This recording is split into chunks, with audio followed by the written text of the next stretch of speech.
জনগণের সামনে এতদিন প্রস্তাব দেওয়া হয়েছে, তুমি মরতে চাও, তোমাকে মরতেই হবে। মরার দুটো অপশন তোমার সামনে রেখে দেওয়া হলো, একটা হলো হয় গুলি খেয়ে মাথায় গুলি ঠেকিয়ে মরবে নিজে নিজে, অথবা বিষ খেয়ে মরবে। কিন্তু নো, আমি বলছি এটা কোনো অপশন হতে পারে না।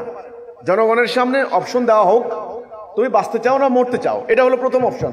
নির্বাচনটা আগে ওখানে হোক। জনগণ যদি বলে আমি বাঁচতে চাই, তখন কেমনে বাঁচবা সেটা পরবর্তী পরিস্থিতি। এখন জনগণের সামনে মাত্র একটা অপশন দেওয়া হলো, তোমাকে মরতেই হবে।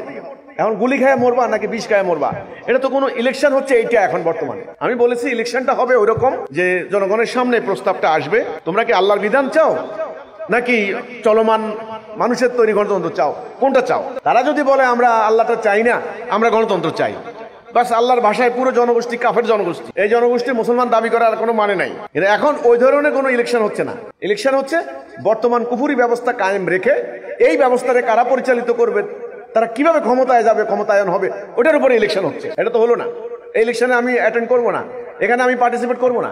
রাষ্ট্র ব্যবস্থার প্রস্তাবনা আমরা দিয়েছি, রূপরেখা আমরা দিয়েছি, সেখানে আমরা পরিষ্কার বলেছি যে এখন বাংলাদেশে যে অশান্তি চলছে, যে হানাহানি রক্তপাত চলছে, মব চলছে, ডাকাতি খুন ইত্যাদি চলছে, এই অবস্থার পরিত্রাণের উপায় পথ শুধু তাই নয়, ইতোমধ্যেই বাংলাদেশ একটা সাংঘাতিক নিরাপত্তা ঝুঁকির মধ্যে পড়েছে। সে নিরাপত্তা ঝুঁকি হচ্ছে বিশ্বময় মুসলমানদের উপরে চলমান নিপীড়ন, নির্যাতন, হামলা করে মুসলমান নামক রাষ্ট্রগুলিকে ধ্বংস করে দেওয়া। এই মুহূর্তে 8 কোটি মুসলমান উদ্বাস্তু। আমরা ইরাক দেখলাম, সিরিয়া দেখলাম, ফিলিস্তিন, সর্বশেষ ইরানের 12 দিনের হামলায় তারা ইরানকে পর্যুদস্ত করে দিয়েছে। এই যে আক্রমণের ধারাবাহিকতায় বাংলাদেশ বিশ্বের দ্বিতীয় বৃহত্তম মুসলমান নামক দেশ, এখানে প্রায় 16 কোটি মুসলমান, এই জনগোষ্ঠীকেও ওই নিপীড়নের ধারাবাহিকতায় এটা নিপীড়ন হতে পারে। এটা হলো প্রথম কথা। দ্বিতীয় কথা হচ্ছে যে বাংলাদেশের রাজনৈতিক পট পরিবর্তনের পরিপ্রেক্ষিতে এখানে চরম ভারত বিদ্বেষী একটা রাজনৈতিক পরিবেশ, আবহ এখানে বিরাজ করছে। 22 লক্ষ রোহিঙ্গা মুসলমানদেরকে জোরপূর্বক তাদের ভিটে মাটি থেকে তাদেরকে বিতাড়িত করে দেওয়া হয়েছে, তারা উদ্বাস্তু। সেখানে মুসলমানদের যে রাজ্য রাখাইন, ওখানে আরাকান আর্মি নামক বৌদ্ধ ধর্মীয় সম্প্রদায়ের অনুসারী, এরা ম্যাক্সিমাম আরাকান আর্মি, এরা অলরেডি দখল করে নিয়েছে। এই এলাকা পুনরুদ্ধারের জন্য বাংলাদেশে অবস্থিত বিভিন্ন রোহিঙ্গা মুসলমানদের ভেতরে নানান ধরনের সশস্ত্র গোষ্ঠীর উদ্ভব হচ্ছে। এরই মধ্যে পশ্চিমাদের মদদে ওই অঞ্চলে একটা ভারতীয় কয়েকটি রাজ্য, মিয়ানমারের 1-2টি রাজ্য, বাংলাদেশের 2-3টি পার্বত্য জেলা মিলে একটা খ্রিস্টান রাষ্ট্র তৈরি করার পরিকল্পনা হচ্ছে। আবার ইতোমধ্যেই ভূরাজনৈতিক কারণে অত্যন্ত গুরুত্বপূর্ণ বাংলাদেশ হওয়ায় এখানে প্রভাব বিস্তারের জন্য চেষ্টা করছে চীন। তাদের রাজনৈতিক অর্থনৈতিক স্বার্থ আছে, এখানে প্রভাব বিস্তার করার চেষ্টা করছে রাশিয়া। ইতোমধ্যে তাদের অনেক বড় বিনিয়োগ এখানে আছে। এখানে ভারত তাদের আধিপত্য বিস্তার করতে চায়, কারণ ঐতিহাসিক কাল থেকেই এই ভূখণ্ড ভারত মনে করে তাদের রাজনৈতিক, ধর্মীয়, সামাজিক, সাংস্কৃতিক একটা অবিচ্ছেদ্য অংশ মনে করে। আবার আমেরিকা এবং ইউরোপীয় ইউনিয়ন সহ অন্যান্য রাষ্ট্রগুলিও এখানে একটা আধিপত্য বিস্তার করতে চায়, তারা চীনের আধিপত্যকে প্রতিহত করার লক্ষ্যে। তো এই সমস্ত কারণে হিসাব নিকেশ করে আমরা দেখলাম যে বাংলাদেশ আন্তর্জাতিকভাবে, আঞ্চলিকভাবে একটা নিরাপত্তা ঝুঁকির মধ্যে পড়েছে। এখানে যে কোনো সময় গাজার মতো পরিস্থিতি হতে পারে, যে কোনো সময় কাশ্মীরের মতো একটা সিচুয়েশন এখানে হতে পারে, যে কোনো সময় সিরিয়ার মতো অবস্থা হতে পারে।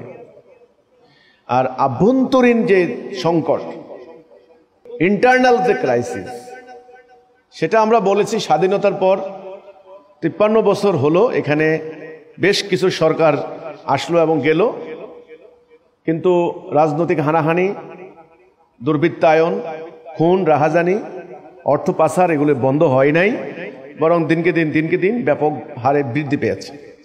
এখন বর্তমানে বাংলাদেশের যে ভয়ানক সামাজিক বিপর্যয়, আমরা বলতে পারি রাজনৈতিক বিপর্যয়, আমরা জানেন গত কয়েকদিন থেকে সাংঘাতিক একটা প্রতিক্রিয়া হচ্ছে, বিক্ষোভ মিছিল, প্রতিবাদ হচ্ছে। পুরান ঢাকায় একজন ব্যক্তিকে, একজন ব্যবসায়ীকে প্রকাশ্যে পিটিয়ে, ইট দিয়ে থেতলিয়ে তাকে যেভাবে হত্যা করেছে, এই হত্যাকাণ্ডকে উসিলা ধরে বিএনপির বিরুদ্ধে ধর্মীয় সংগঠনগুলি একাট্রা হয়ে তারা মাঠে মিছিলে নেমেছে। এবং বিএনপিও 2 দিন পরে আমরা দেখলাম রাজধানী সহ সারা দেশে ব্যাপকভাবে শোডাউন করেছে, মিছিল দিয়েছে। তো মিছিলের ভাষাগুলি অত্যন্ত উগ্র, অত্যন্ত অসহিষ্ণু, প্রতিপক্ষকে আক্রমণ করে যে ধরনের মিছিল, স্লোগান দেওয়া হচ্ছে, বক্তব্য, ভাষণ দেওয়া হচ্ছে, জনগণ তো এমনিতেই আতঙ্কিত। ডাকাতি প্রকাশ্য দিবালোকে, ডাকাতি করে চাপাটি দিয়ে কুপিয়ে মানুষকে ছিনতাই করে সব সর্বস্ব লুণ্ঠন করা হচ্ছে, বাড়িঘর ডাকাতি করা হচ্ছে, বাস ডাকাতি হচ্ছে। শুধু ডাকাতি নয়, সেখানে নারীদের অশ্লীলতাহানির ঘটনাও ঘটছে।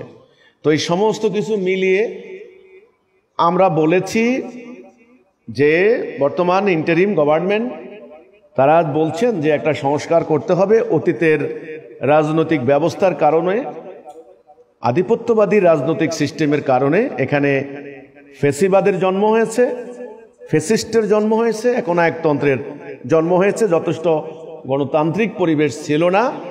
তাদের ভাষ্য মতে প্রশাসনের মধ্যে গণতন্ত্রের কোনো উপস্থিতি ছিল না। গণতান্ত্রিক প্রতিষ্ঠানগুলিকে তাদের ভাষায় তথাকথিত গণতান্ত্রিক প্রতিষ্ঠানগুলিকে দলীয়করণ করে নষ্ট করে দেওয়া হয়েছে। সেই কারণে তারা একটা সংস্কার করতে চাচ্ছেন। যথেষ্ট সংস্কার করতে পারলে তখন আর ফেসিস্ট সৃষ্টি হবে না। এজন্য তারা সংস্কার কমিশন তৈরি করেছে। তো আমরা হিজবুত তাওহীদ যেটা বলেছি, আমি প্রেস ক্লাবের এই গোলটেবিল বৈঠকে আমি বলেছি যে সংস্কার যতই হোক, প্রকৃতপক্ষে বিদ্যমান ব্যবস্থা, চলমান ব্যবস্থা, এই যে সিস্টেম যেটা ঔপনিবেশিক যুগ থেকেই এই সিস্টেমটা চলছে, আমলাতন্ত্র, বিচার বিভাগ, রাজনৈতিক প্রক্রিয়া, প্রশাসনিক পদ্ধতি, শিক্ষা ব্যবস্থা, এগুলি বিদ্যমান ব্যবস্থা, চলমান ব্যবস্থা। এটার আমূল পরিবর্তন করতে হবে। পরিবর্তন না করলে মূলত এই সংস্কারে সম্ভব হবে না, আর সংস্কার করতেও পারবেন না। আমরা দেখলাম সংস্কার কমিশনের একজন উপদেষ্টা, তিনি বলছেন এটা আমরা আর করব না, আগামী দিন নির্বাচিত সরকার আসলে তারা করবে। অর্থাৎ তারা বড় ধরনের কোনো সংস্কারও হাত দিতে পারছেন না, আসলে তারা করতে পারবেন না, প্রথম কথা। দ্বিতীয় কথা, আবার অনেকে বলছেন যে সামনে একটা নির্বাচন দরকার। নির্বাচিত সরকার যদি আসে, এমন একটা নির্বাচন যদি হয়, fair, free and participatory election, অংশগ্রহণমূলক নির্বাচন, সকল দল মতের প্রতিফলন যে নির্বাচনে ঘটবে, এই ধরনের যদি কোনো একটা নির্বাচন হয় তবে শান্তি আসবে। আমরা বলেছি নো। আমরা ইতিপূর্বে নির্বাচন দেখেছি। নির্বাচন প্রধানত 2 প্রকার হয়েছে। এক প্রকারের নির্বাচনকে বলা হচ্ছে কারচুপির নির্বাচন, আগের রাতে ভোট হয়ে গিয়েছে এমন নির্বাচন হয়নি, জনগণের আশা আকাঙ্ক্ষার প্রতিফলন ঘটেনি, এটা পরিত্যাজ্য। কিন্তু আরেক ধরনের নির্বাচন হয়েছে, সেটা আমরা দেখেছি। ওই একটা নির্বাচনে বিএনপিও ক্ষমতায় গিয়েছেন, আবার আরেকটা নির্বাচন হয়েছে আওয়ামী লীগও ক্ষমতায় গিয়েছেন। অর্থাৎ ফেয়ার অ্যান্ড ফ্রি বলতে যেটা সকল দলের অংশগ্রহণে যে নির্বাচনটা গ্রহণযোগ্য যাকে বলা হয়, অ্যাকসেপ্টেবল যে ইলেকশনের কথা বলা হয়, সেটা হয়েছে বাংলাদেশে। তো শান্তি তো হয়নি। শান্তি হয়নি কারণ নতুন নতুন দুর্নীতি সৃষ্টি হয়েছে, অর্থ পাচার হয়েছে, রাজনৈতিক দুর্বৃত্তায়ন হয়েছে, প্রশাসনিক কাঠামোগুলিকে দলীয়করণ করে ধ্বংস করে দেওয়া হয়েছে। শুধু তাই নয়, শহরের অসুস্থ রাজনৈতিক প্রক্রিয়া গ্রামে গ্রামে সঞ্চার করে দেওয়া হয়েছে। তো আমরা বলেছি যে না, নির্বাচন, এই চলমান দুর্নীতিগ্রস্ত নির্বাচন প্রক্রিয়ার মধ্য দিয়েও আসলে কাঙ্ক্ষিত শান্তি আসবে না। এই মব কিলিং বন্ধ করা যাবে না, দলে দলে হানাহানি বন্ধ হবে না। জাতীয় যে নিরাপত্তা সংকট সৃষ্টি হয়েছে, নিরাপত্তা কনসার্ন থেকে আমরা বের হইতে পারবো না, কারণ নির্বাচনেও হবে না, সংস্কারও হবে না। তখন তারা আমাকে বলেছেন যে যারা পার্টিসিপেট করেছেন, অর্থাৎ আমাদের সম্মানিত অতিথিবৃন্দ, তারা কিন্তু খুব সাধারণ নাগরিক ছিলেন না। তাদেরকে সাধারণত বলা হয় সুশীল সমাজ বলতে যাদেরকে বোঝানো হয়, অর্থাৎ সিভিল সোসাইটির পার্ট। বিশ্ববিদ্যালয়ের অধ্যাপক, সিনিয়র অধ্যাপক, ডিপার্টমেন্টের চেয়ারম্যান, তারা সুপ্রিম কোর্টের সিনিয়র অ্যাডভোকেট, অবসরপ্রাপ্ত বিচারপতি, সেনাবাহিনীর মেজর ক্যাপ্টেন, এরপরে আপনার বিভিন্ন ধর্মীয় সংগঠনের প্রধান নির্বাহী, এরপরে বিভিন্ন সংস্থার যিনি নির্বাহী কর্মকর্তা এবং বিভিন্ন শিক্ষা প্রতিষ্ঠানের প্রধান প্রিন্সিপাল, ওনারা পার্টিসিপেট করেছেন। তো সকলের কথা হচ্ছে একটা, তাহলে হিজবুত তাওহীদের কাছে বিকল্প কি প্রস্তাব আছে? আমি তাদের সামনে স্পষ্টভাবে তুলে ধরেছি। আমি বলেছি যে আমাদের সামনে একটা প্রস্তাব আছে, সেটা হচ্ছে এই, পুরো জনগোষ্ঠীর মাঝে একটা আদর্শিক পরিবর্তন করতে হবে, একটা আইডিওলজিক্যাল চেঞ্জ তাদের ভিতরে আনতে হবে। এটাকে আপনার নাম দিয়েছি বিপ্লব, রেভলিউশন। একটা বিপ্লব সৃষ্টি করতে হবে। বিপ্লবের কথা শুনলে অনেকের কাছে একটা মনে হয় মারামারি শুরু হয়ে গেল, অনেকের কাছে মনে হয়, কারণ ইতিমধ্যে এই যে ভারতে নকশাল আন্দোলন হচ্ছে, ওটা মানি ওরাও বলে বিপ্লবী। ওরা যখন কাউকে সালাম দেয় বলে লাল সালাম। আমাদের দেশেও বিপ্লব হয়েছে, 71 সালকেও স্বাধীনতা যুদ্ধকে বিপ্লব বলছেন, এবং 24-এর গণ অভ্যুত্থানকে অনেকে বিপ্লব বলছেন, এবং যারা জাসদ গণবাহিনী করেছেন তারাও বলছেন যে আমরা বিপ্লব করছি। আসলে বিপ্লবের সাথে বাংলাদেশের জনগণের একটা নেগেটিভ আইডিয়া, নেগেটিভ কনসার্ন কিন্তু রিলেটেড।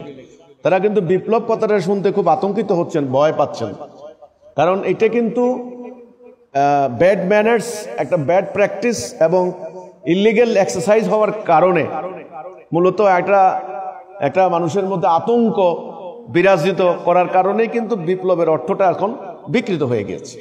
কিন্তু আমি বলেছি না, এখানে বিপ্লব শব্দের অর্থ হচ্ছে আমূল পরিবর্তন, টোটাল চেঞ্জ। যারা সংস্কার এবং বিপ্লবের ডিফারেন্স জানেন, তারা জানেন রিফর্ম অ্যান্ড রেভলিউশন দুটার মধ্যে বিস্তর ফারাক আছে, বিস্তর পার্থক্য আছে। তো আমি বলেছি যে না, এটা আমার মনে আছে 96 সালের কথা। আমার ডিপার্টমেন্টের যিনি চেয়ারম্যান, তিনি একদিন বলেছেন যে বাংলাদেশের আর্থসামাজিক পরিস্থিতি পরিবর্তনের জন্য তোমরা কি মনে করো, এখানে কি সংস্কারের প্রয়োজন না বিপ্লবের প্রয়োজন? তখন আমাদের ক্লাসে অন্তত 100 থেকে 150 স্টুডেন্ট ছিলেন। এটা ফাইনাল ইয়ারের কথা আমি বলছি। তো ম্যাক্সিমাম স্টুডেন্ট বলছেন সংস্কার করতে হবে। আমার মনে আছে একমাত্র সম্ভবত আমি এবং আমার সাথে আরো 2-1টি ফ্রেন্ড, তারা বলছেন যে আমরা বিপ্লব। পরের দিন বিতর্কের দিন ধার্য করা হয়েছে বিশ্ববিদ্যালয়ে। তো আমি একমাত্র দাঁড়িয়েছি বিপ্লবের পক্ষে, সেই 96-এর কথা। তখন আমি হিজবুত তাওহীদ পাইনি। সেদিন আমি আমার যতটুকু সক্ষমতা আছে, আমি আমাদের একাডেমিক সমস্ত বই পুস্তক ঘেটে আমি বিপ্লবের পক্ষে মানে যথেষ্ট জোরালো বক্তব্য দিয়েছি। কিন্তু দুঃখজনক, আসলে আমি বিপ্লবের যে সূত্র, যে কর্মসূচি, যে বক্তব্য, যে স্পিরিচুয়াল গাইডেন্স, এটা কিন্তু আসলে পাইনি কারো কাছে। তো এমামুজ্জামানের বই পড়ার পর সেই আমার যে চেতনাটা, সেটা আমি খুঁজে পেলাম যে না, বিপ্লব তো এখানে আছে, এনার কাছে আছে। তো আমি পরে ওনার সাথে সাক্ষাৎ করতে গেলাম, দেখলাম ভদ্রলোকের বয়স তখন 72। যখন আমি ওনার সাথে মিশছি, 72 মহামান্য ইমামুজ্জামানের বয়স। এই বয়সে ওনার কথার মধ্যে বিপ্লবী ভাষণ, তখন খুঁজে পেলাম নিজের অস্তিত্ব। যাই হোক, তা আমরা সরকারকে বলেছি বর্তমানে একটা বিপ্লব করতে হবে। তো বিপ্লবের কথা শুনলে একটা নেগেটিভ আইডিয়া, একটা নেতিবাচক একটা ধারণা সবার ভিতরে সৃষ্টি হয়। বিপ্লব মানে মারামারি, খুনাখুনি হয়ে যাবে। কারণ আপনারা জানেন যে সমাজতন্ত্রের মধ্যে দুটি শ্রেণীভাগ, তাদেরকে বলা হচ্ছে যে শ্রেণীদ্বন্দ্ব। এটা নিম্ন শ্রেণীর দ্বারা শ্রমিক শ্রেণী, এদের নাম দিয়েছে প্রোলেটারিয়েট। আর হলো যারা অবস্থা সম্পন্ন এলিট, এদের নাম দিয়েছে বুর্জুয়া, বুর্জুয়া। এই প্রোলেটারিয়েট আন্দোলন 17 সালে রুশ বিপ্লবটা, এটা অনেকটা শ্রমিক শ্রেণীর আন্দোলনকে আখ্যায়িত করা হয়। তখন তারা ব্যাপকভাবে সশস্ত্র আন্দোলন শুরু করে দিল। এলিট বলতে যাদেরকে সাব্যস্ত করেছে রাজ পরিবারের সঙ্গে সম্পৃক্ত ব্যক্তি, বিজনেস ম্যাগনেট যারা, ব্যবসা বাণিজ্যে যারা হাজার হাজার কোটি ডলারের মালিক হয়ে গেছে এরা, বিভিন্ন ধর্মীয় গুরু, সমাজের মধ্যে যারা এলিট শ্রেণীর সরকারের আমলা কর্মকর্তা, রাজনৈতিক আমলা, পলিটিক্যাল এলিট, এদেরকে টার্গেট করে করে তারা হত্যা করা শুরু করলো। এটার নাম দিয়েছে বিপ্লব। এবং এই বিপ্লবী ধারাটা ইন্ডিয়া সাবকন্টিনেন্টে আমাদের এলাকার মধ্যে সঞ্চার লাভ করেছে। এবং আমাদের দক্ষিণ অঞ্চলে সর্বহারাদের অত্যাচারে মানুষ অতিষ্ঠ হয়ে গিয়েছিল। এটার নাম দিয়েছিল বিপ্লবী। এবং বাংলাদেশের একটা পার্টিরও নাম আছে বিপ্লবী কমিউনিস্ট পার্টি, তাদের নামও আছে বিপ্লব। তো এই বিপ্লব কথাটা যখনই আমার মুখে শুনলেন, তাদের মধ্যে দেখলাম অনেকের আতঙ্ক ভাব, আতকে উঠলেন। কারণ আমার অনেক সিনিয়র বুদ্ধিজীবীও ছিলেন, আমার অনেক বয়স। এমনকি এক ভদ্রলোক আমার পাশে বসেছেন, ওনারা আমার হিসাব করে দেখলাম আব্বার থেকেও 2 বছর বয়স বেশি ওনার। উনি বিশ্বের অন্তত 20টা কান্ট্রিতে ওনার সফরের অভিজ্ঞতা আছে, সকল ধর্ম সম্পর্কে তিনি অভিজ্ঞ। তো তিনি আমাকে খুব আস্তে আস্তে অনেক কিছু কথা বললেন। তো বিপ্লবকে ওনারা ভয় পাচ্ছেন। তো ওনাদের কথার সার কথা হচ্ছে হিজবুত তৌহিদকে ইলেকশনে আসতে হবে, রাজনীতিতে আসতে হবে। এক ভদ্রলোক আমাকে মনে করিয়ে দিলেন, তিনি 3 বারের সংসদ সদস্য ছিলেন, তিনি ছিলেন ফরিদপুরের এমপি। তিনি বললেন যে বঙ্গবন্ধুর নাম বলে, শেখ মুজিবুর রহমান সাহেব, ওনার নাম বললেন যে উনি বিপ্লব করেছেন, কিভাবে বিপ্লব করেছেন সেটার একটা রূপরেখা তিনি আমার সামনে তুলে ধরলেন। তো আসলে আমরা কিভাবে করতে চাই এই ব্যাপারটা কিন্তু ওনাদের কাছে ক্লিয়ার না, মানে ধোঁয়াশা, ঘোলাটে। আমি দেখলাম ঘোলাটে, ধোঁয়াশা এবং যথেষ্ট কনফিউজড, মানে দ্বিধাগ্রস্ত। তো এখন আমার এটা একটা জরুরি হয়ে পড়েছে, আসলে হোয়াট ইজ মাই মানে প্ল্যান অফ অ্যাকশন। আমার আসলে কি, আমার প্ল্যানটা কি, আমি কি চাচ্ছি। এটা সরকার, আইন শৃঙ্খলা বাহিনী, মিডিয়া, প্রশাসন সবাই কিন্তু এই ব্যাপারে কনসার্ন এবং আমার দিকে খুব নজর রাখছেন তারা, যে আসলে আমি কি বলতে চাচ্ছি। নির্বাচনের বিকল্প কি প্রক্রিয়ায় আমরা বিপ্লবটা সম্পাদন করতে পারি, এটার একটা রূপরেখা তুলে ধরার জন্য। আমি জানি না আমার কথা বোঝার মতো করে আপনাদের, কারণ দীর্ঘদিন থেকে আপনারা তো আমার সাথে আছেন, কাজে আশা করি আমার আলোচনার ধারা আপনারা ধরতে পারবেন, সবাই ধরতে না পারলেও। আমরা বলেছি আঞ্চলিক আধিপত্য বিস্তারের কম্পিটিশন এবং আন্তর্জাতিক ষড়যন্ত্র নিরাপত্তা ঝুঁকির মারাত্মক আকার ধারণ করেছে। আমার কথা নয়, ইন্টারিম গভর্নমেন্টের প্রধান ডক্টর ইউনূস সাহেব তিনিও বলেছেন যুদ্ধের সর্বাত্মক প্রস্তুতি নিতে হবে। তো কাজে উনিও বলেছেন যুদ্ধ করতে হবে, যুদ্ধের জন্য প্রিপারেশন তারা নিচ্ছেন। আমি সেটাই বলেছি। এবং ইন্টারনাল যে কনফ্লিকশন, দলের মধ্যে, বিভিন্ন গ্রুপ সেক্টরের মধ্যে, পার্টিজের মধ্যে, এই যে একটা দ্বন্দ্ব হচ্ছে পাড়ায় পাড়ায়, মহল্লায় মহল্লায়, এখন সোশ্যাল একটা আনরেস্ট সিচুয়েশন যেখানে এখন সৃষ্টি হয়েছে, এটা থেকেও বাঁচার কোনো সংস্কার দিয়েও হবে না এবং নির্বাচন দিয়েও হবে না, আসলে ইলেকশন দিয়ে হবে না। কারণ ইলেকশন করে যে দল ক্ষমতা আসবেন তারা বিদ্যমান ব্যবস্থা, আমি আবার বলছি বিদ্যমান ব্যবস্থা, চলমান সিস্টেম, কারেন্ট সিস্টেম, যে এস্টাবলিশমেন্ট, যেটা এস্টাবলিশড সিস্টেম। গতকালকেও এনসিপির একজন নেতা বললেন যে এস্টাবলিশমেন্টরাই মূলত ফেসিবাদের সমর্থন করছেন। এটা এখনো বলছেন আফটার 1 ইয়ার, ভেরি শেড নিউজ।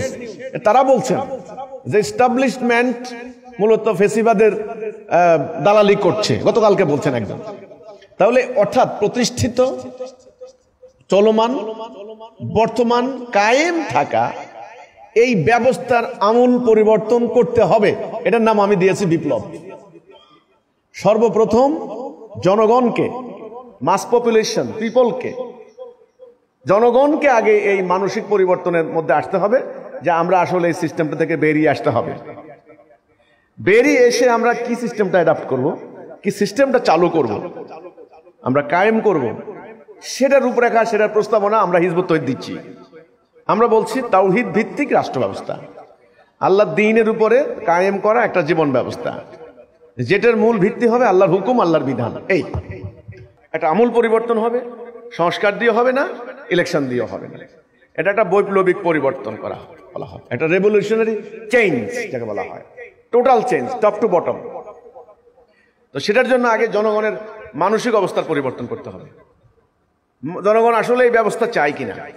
যদি বলে জনগণ যদি বলে আমরা গণতন্ত্র চাই, আমরা ডেমোক্রেসি চাই, আমরা এই ব্যবস্থাটা চাই, তাহলে আর জনগণের কাছে তাহলে আর ইসলামের কথা বলে আর লাভ নেই। তারা ইসলাম নিবে না। কোরআনের ভাষায় তারা কাফের মুশরিক হবে। আল্লাহ কোরআনে বলেছেন যারা আল্লাহর আইন দ্বারা বিচার করে না তারা কাফের, তারা ফাসিক, তারা জালেম। এবং আল্লাহ বলেছেন যারা আমার কিছু মানে না, তাদের দুনিয়ার জীবনে খিজুন ফিল হায়াতিদ দুনিয়া, দুনিয়ার জীবনে লাঞ্ছনা। তো যারা বলবে যে আমরা নামাজ পড়বো সব হবে আর রাষ্ট্র চালাবো গণতন্ত্র দিয়ে, সমাজতন্ত্র, মানুষের আইন দিয়ে, তারা আল্লাহর ঘোষণা মোতাবেক কাফের মুশরিক, জালেম, ফাসিক। এরা মুসলমান দাবি করার কোনো অর্থ নাই। এদের হজ কোরবানি এটা আল্লাহ নিবেন না, তাদের জন্য জাহান্নাম, চিরস্থায়ী জাহান্নাম। কিন্তু এখন জনগণ কি চায় আসলে? এখন জনগণের সামনে প্রস্তাবটা নিয়ে যেতে হবে। আমি বলেছিলাম যে জনগণের সামনে এতদিন প্রস্তাব দেওয়া হয়েছে, তুমি মরতে চাও, তোমাকে মরতেই হবে। মরার দুটো অপশন তোমার সামনে রেখে দেওয়া হলো। একটা হলো হয় গুলি খেয়ে মাথায় গুলি ঠেকিয়ে মরবে নিজে নিজে, অথবা বিষ খেয়ে মরবে। কিন্তু নো, আমি বলছি এটা কোনো অপশন হতে পারে না। জনগণের সামনে অপশন দেওয়া হোক, তুমি বাঁচতে চাও না মরতে চাও, এটা হলো প্রথম অপশন। নির্বাচনটা আগে ওখানে হোক। জনগণ যদি বলে আমি বাঁচতে চাই, তখন কেমনে বাঁচবা সেটা পরবর্তী পরিস্থিতি।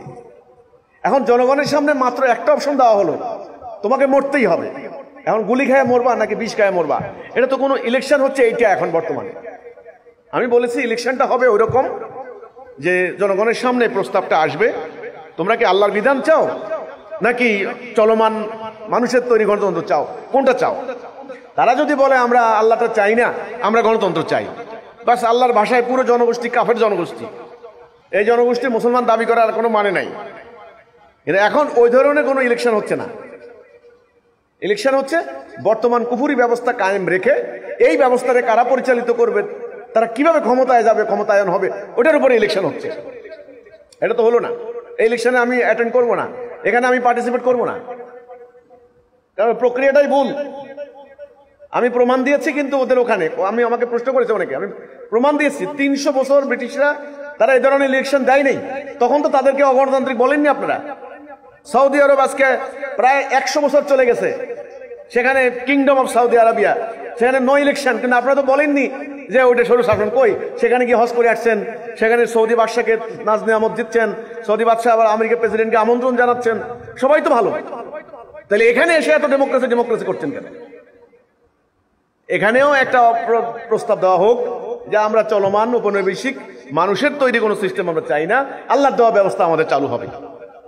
আমরা মুসলমান হিসেবে আমরা কোরআনের আইন দ্বারা যেমন বিচার করব, আমরা কোরআনের আইন দ্বারা তেমন অর্থনীতি চালাবো, কোরআনের আইন দ্বারা আমাদের পার্লামেন্ট চলবে। এই হলো আমাদের মুসলমানদের মূল অঙ্গীকার। এই কথাটা আমি বলেছি বারবার। এখন এটাকে কার্যকরী করতে হবে।